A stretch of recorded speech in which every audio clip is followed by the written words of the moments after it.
ओम नमश्चंडिकाय नमः। ओम सप्तशती का 5वां अध्याय प्रारंभ। देवताओं द्वारा देवी की स्तुति, चंडमुंड के मुख से अंबिका के रूप की प्रशंसा सुनकर शुंभ का उनके पास दूध भेजना और दूध का निराश लौटना। विनियोग। ओम इस उत्तर चरित्र के रुद्र ऋषि हैं, महासरस्वती देवता है, अनुष्टुप छंद है, भीमा शक्ति है, भ्रामरी ब्रीज है, सूर्य तत्व है और सामवेद स्वरूप है। महासरस्वती जी की प्रसन्नता के लिए उत्तम चरित्र के पाठ में इसका विनियोग किया जाता है। ध्यान। जो अपने कर कमलों में घंटा, शूल, हल, शंख, मूसल, चक्र, धनुष और बाण धारण करती है, शरद ऋतु के शोभा संपन्न चंद्रमा के समान जिनकी मनोहर क्रांति है, जो तीनों लोकों की आधारभूता और शुंभ आदि दैत्यों का नाश करने वाली है, तथा गौरी के शरीर से जिनका प्राकट्य हुआ है, उन महासरस्वती देवी का मैं निरंतर भजन करता हूँ। ऋषि कहते हैं, पूर्व काल में शुंभ और निशुंभ नामक असुरों ने अपने बल के घमंड में आकर शचीपति इंद्र के हाथों से तीनों लोकों का राज्य और यज्ञ भाग छीन लिए। वे ही दोनों सूर्य, चंद्रमा, कुबेर, यम और वरुण के अधिकार का भी उपयोग करने लगे। वायु और अग्नि का कार्य भी वे ही करने लगे। उन दोनों ने सब देवताओं को अपमानित, राज्य भ्रष्ट, पराजित तथा अधिकारहीन करके स्वर्ग से निकाल दिया। उन दोनों महान असुरों से तिरस्कृत देवताओं ने अपराजिता देवी का स्मरण किया और सोचा, जगदम्बा ने हम लोगों को वर दिया था कि आपत्ति काल में स्मरण करने पर मैं तुम्हारी सब विपत्तियों का तत्काल नाश कर दूंगी। यह विचार कर देवता गिरिराज हिमालय पर गए और वहाँ भगवती विष्णु माया की स्तुति करने लगे। देवता बोले, देवी को नमस्कार है, महादेवी शिवा को सर्वदा नमस्कार है, प्रकृति एवं भद्रा को प्रणाम है। हम लोग नियम पूर्वक जगदम्बा को नमस्कार करते हैं।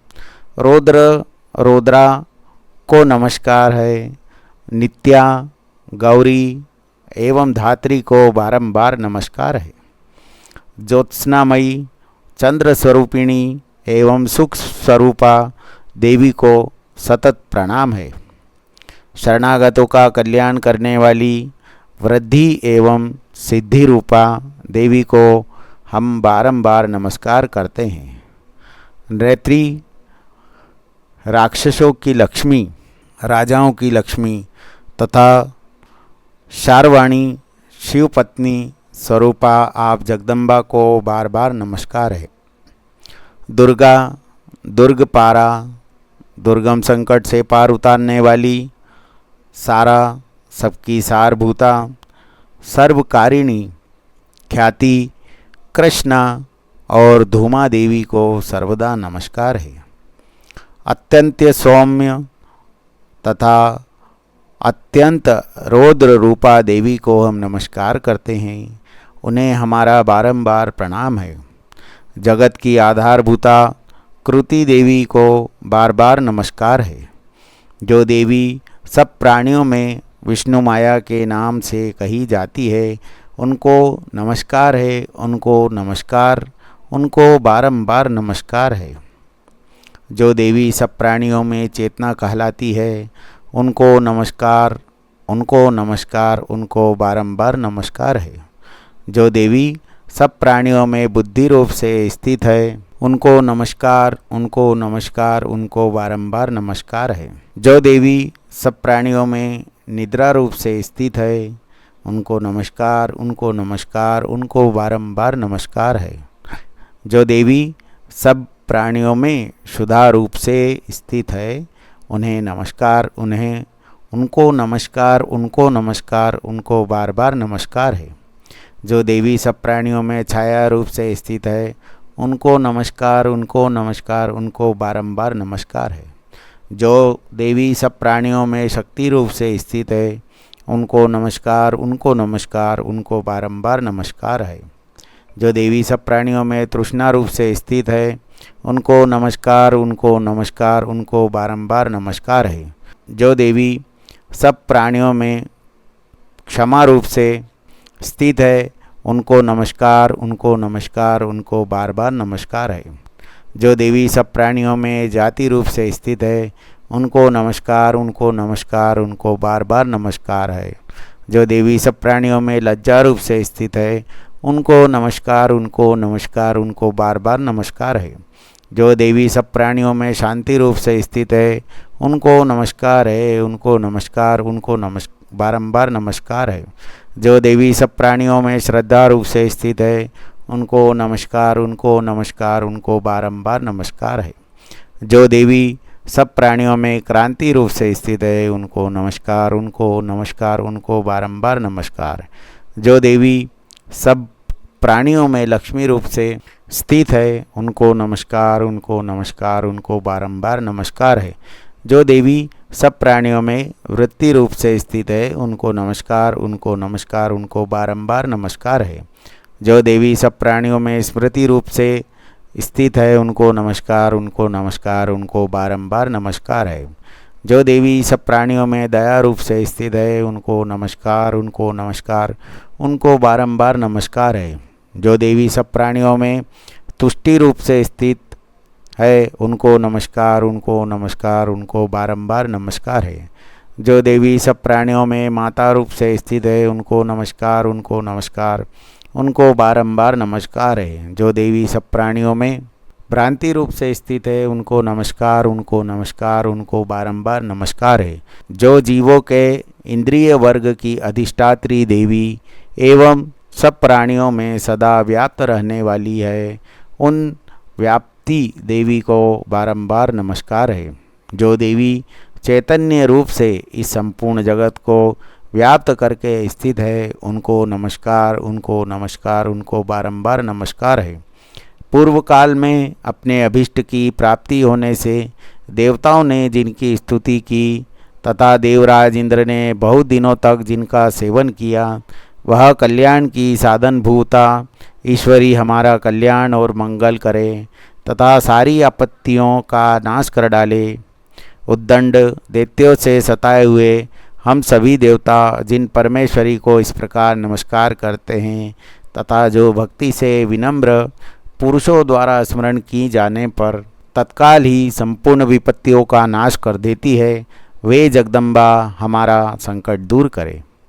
ऋषि कहते हैं, राजन, इस प्रकार जब देवता स्तुति कर रहे थे, उस समय पार्वती देवी गंगा जी के जल में स्नान करने के लिए वहाँ आई। उन सुंदर बोहों वाली भगवती ने देवताओं से पूछा, आप लोग यहाँ किसकी स्तुति करते हैं? तब उन्हीं के शरीर को से प्रकट हुई शिवा देवी बोली, शुंभ दैत्य से तिरस्कृत और युद्ध में निशुंभ से पराजित हो यहाँ एकत्रित हुए ये समस्त देवता यह मेरी ही स्तुति कर रहे हैं। पार्वती जी के शरीर कोश से अंबिका का प्रादुर्भाव हुआ था, इसलिए वे समस्त लोकों में कौशिकी कही जाती है।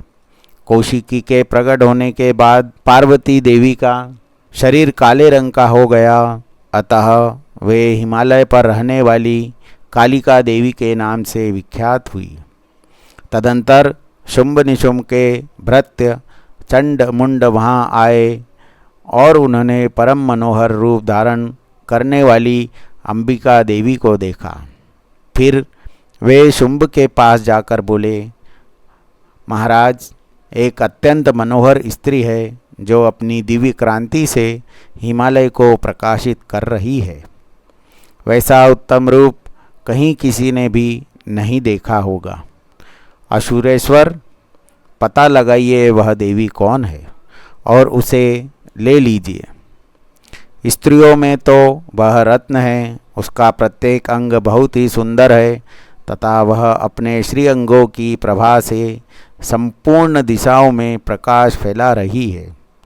दैत्यराज, अभी वह हिमालय पर ही मौजूद है, आप उसे देख सकते हैं। प्रभो, तीनों लोकों में मणि, हाथी और घोड़े आदि जितने भी रत्न हैं, वे सब इस समय आपके घर में शोभा पाते हैं। हाथियों में रत्नभूत ऐरावत, यह पारिजात का वृक्ष और यह उच्च श्रेवा घोड़ा, यह सब आपने इंद्र से ले लिया है। हंसों से जुता हुआ यह विमान भी आपके आंगन में शोभा पाता है। यह रत्नभूत अद्भुत विमान जो पहले ब्रह्मा जी के पास था, अब आपके यहाँ लाया गया है। यह महापद्म नामक निधि आप कुबेर से छीन लाए हैं। समुद्र ने भी आपको किंजलिनी नाम की माला भेंट की है, जो केशरों से सुशोभित है और जिसके कमल कभी कुम्हलाते नहीं हैं।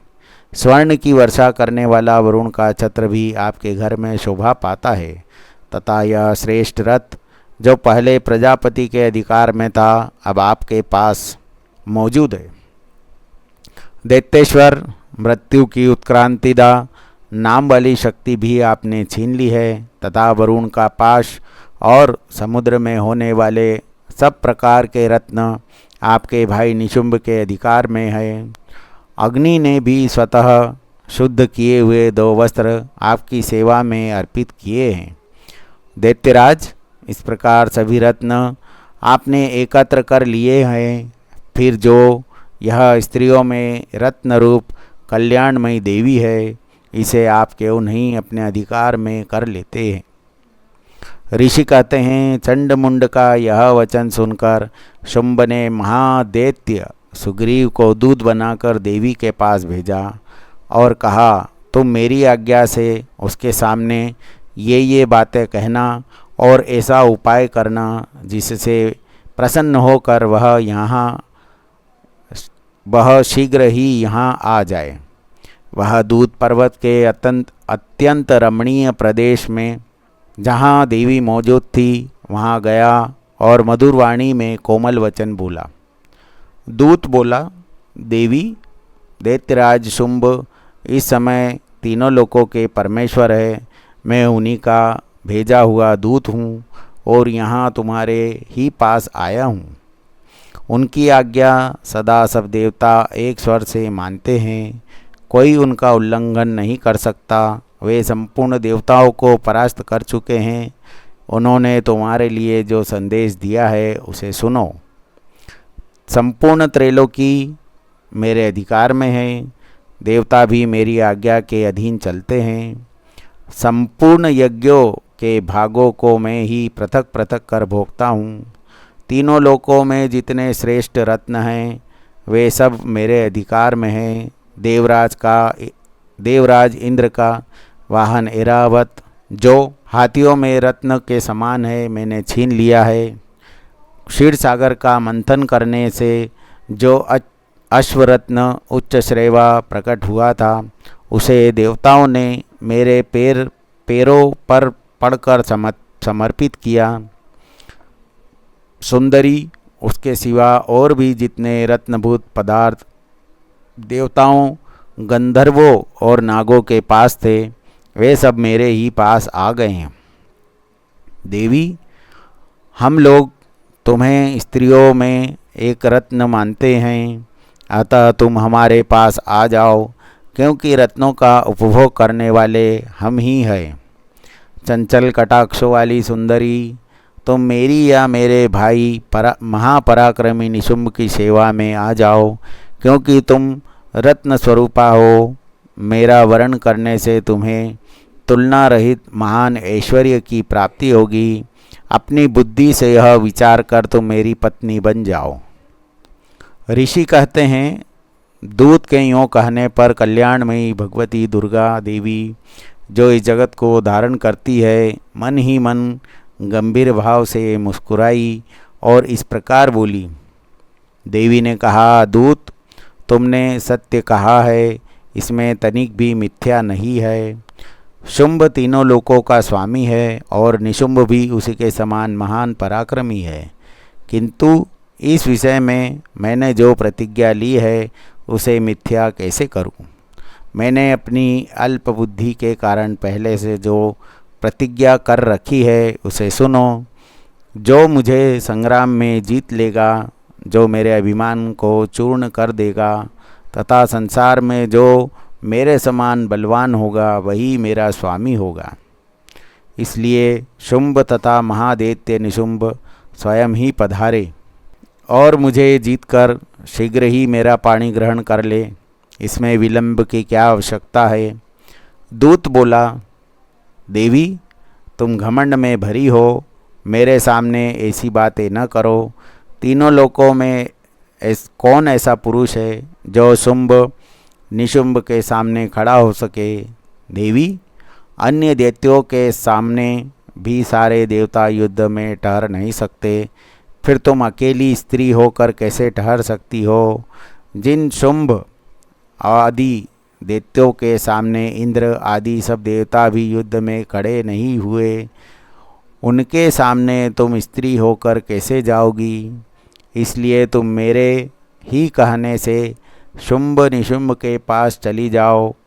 ऐसा करने से तुम्हारे गौरव की रक्षा होगी, अन्यथा जब वे केश पकड़कर घसीटेंगे तब तुम्हें अपनी प्रतिष्ठा खो कर जाना पड़ेगा। देवी ने कहा, तुम्हारा कहना ठीक है।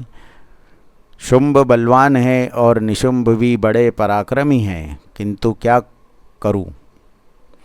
मैंने पहले बिना सोचे समझे प्रतिज्ञा कर ली है, अतः अब तुम जाओ।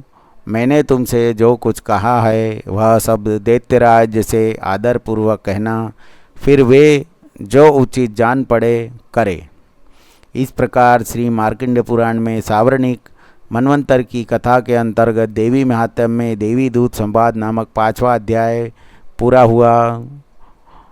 विषय वीडियो आपको अगर पसंद आया हो तो चैनल को सब्सक्राइब करें, लाइक करें, शेयर करें। ओम नमः चंडिकाय नमः।